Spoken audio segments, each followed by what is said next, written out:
So you're gonna play fighter, huh? The sword-swinging, axe-chopping, knife-throwing, bow-shooting... How? How do you shoot a bow? You shoot arrows! Stick-wielding damage dealer of the group. You want to slide right into combat and go...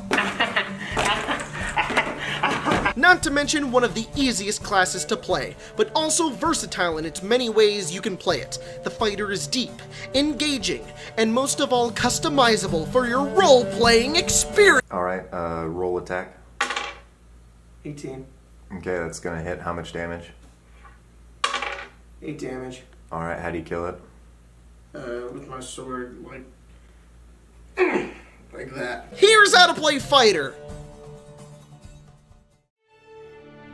At level 1, you get Fighting Style and Second Wind. Your Fighting Style is your happy little special way of fighting. You can pick between +2 to shooting, +2 to AC, +2 to one-handed weapons, re-rolling damage on two-handed weapons, getting that sweet damage bonus to your second weapon, or a 6th level Warlock ability that can be used more than once and doesn't impose advantage on... Gosh darn it! I lost all of my notes again! Everything on my character sheet is gone! What am I gonna do? Well, have you tried organizing your notes, character, and everything D&D related on an easy-to-use site that's built for that very purpose? What? Wait! It was World Anvil the whole time! Yep. You know that they have a campaign and world-building manager, but now you can organize all the bloody fighters that you want to make. It even has a way for you to connect as a party to share notes, items, and abilities. Be a part of a party and community with World Anvil and its new feature, Heroes. They're the sponsors for this video, so go check that shit out after the video.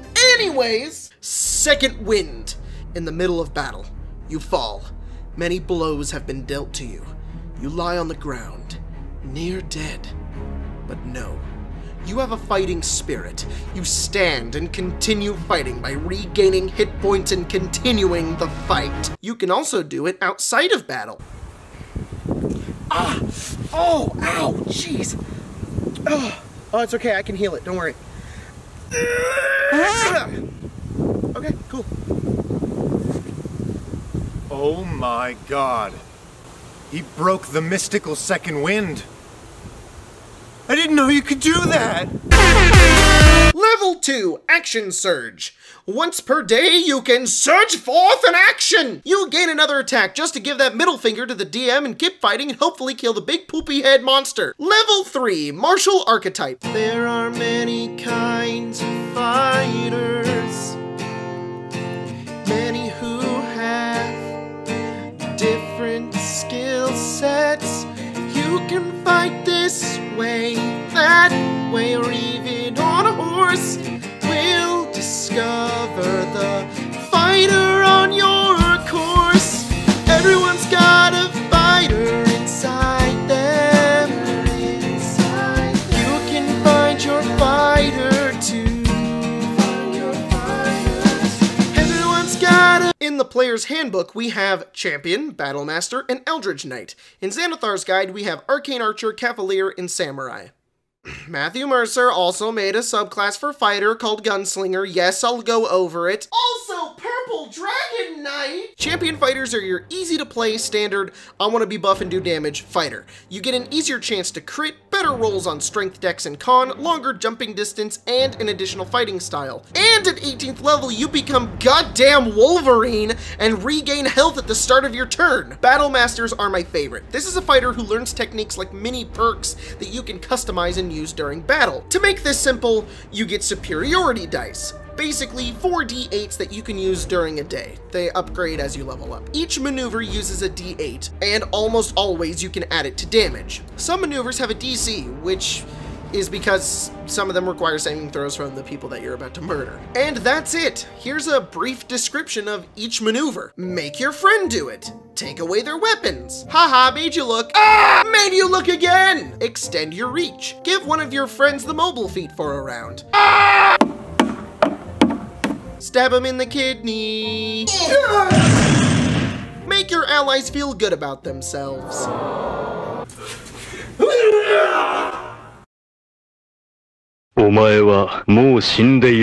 Nani?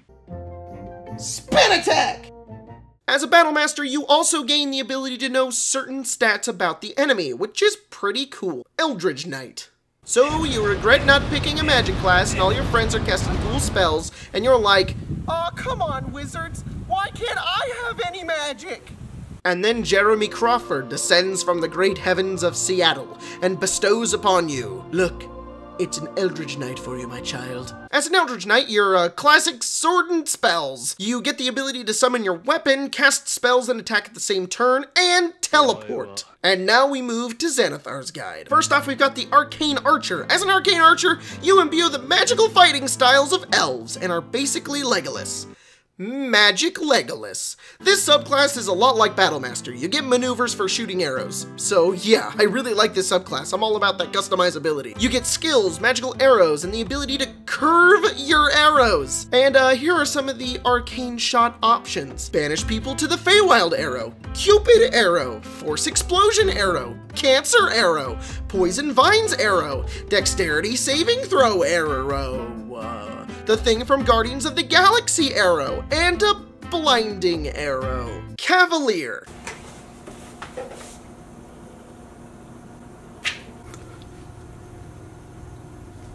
The Cavalier is actually much less of a cowboy and more of a noble who is trained to ride a steed. Just kidding. Reading through it, it's much more of a knight. You get more skill proficiencies, the ability to dismount easily, and this marking ability. So basically, if you attack this guy, he has disadvantage on attacking anybody else except for you.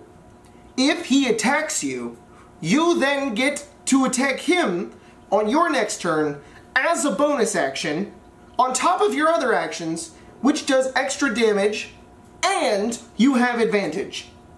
And then if you hit him again, you mark him again. Granted, you can only do that as many times as your strength score, but it's a bonus action, and you can just keep doing it. So, If you're confused on why this is a Cavalier ability, basically, they're less Arthur Morgan and more Jaime Lannister. Basically, you play a knight that defends others, so this ability makes sense in that context. Anyways, as for a basic description of Cavalier, you can ride mounts, defend the party, focus attacks on yourself, and take away turns from your enemies. Lastly, with Xanathar's Guide, we have Samurai. I feel like every fighter has a really great description on what they should be, and for whatever reason, with this one, they were like, resolve and overcoming stuff. Just say it, wizards. This one's for the weebs. Just kidding. This subclass is actually pretty cool. You basically have overwhelming confidence that you bring to the battlefield.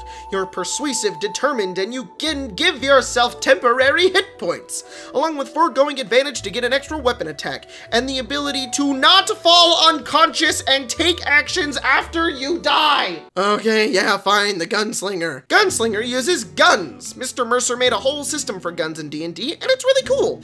Basically, you're kind of like an artificer. You craft and make your guns and use those for combat. They can misfire and even break. You also get trick shots, which are maneuvers, like in Battle Master and Arcane Archer. So, yeah, Gunslinger is really fucking awesome. Everybody knows that. So, I guess I'll go through them. Scary Bullet, Dizzy Bullet. It's high noon. Disarming Bullet, Bowling Ball Bullet. Pointy Bullet, Really Pointy Bullet. Shoot You in the Foot Bullet. Okay, alright, that seems like it's all the archetypes. Level 4, a bit Purple Dragon Knight! Warriors who hail from the kingdom of Cormyr, pledge to protect the crown. They take the fight against evil beyond their kingdom's borders. They are tasked with wandering the land as knights errant, relying on their judgment, bravery, and fidelity to the code of chivalry to guide them in defeating evildoers. You can inspire allies with your purpleness and give them your second wind. You also gain skill proficiencies. As the Great One once taught us, persuasion is a valuable tool. Use it whenever possible. You know, as a fighter. You also give your allies your action surge. You can also give your allies Indomitable. Basically, you're not a fighter. You make your friends fighters, and then everyone is happy because we're all the Purple Dragon Knight. Level 4, ability score, and blah, blah, blah, blah. Level 5, extra attack! Ow. Level 9, Indomitable. You can reroll saving throws. Level 11, extra attack again. Ow, hey. Level 20.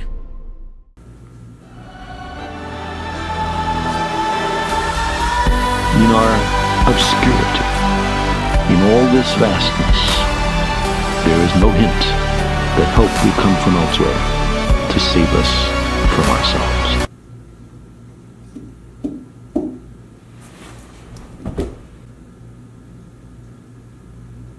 That's the end of the video.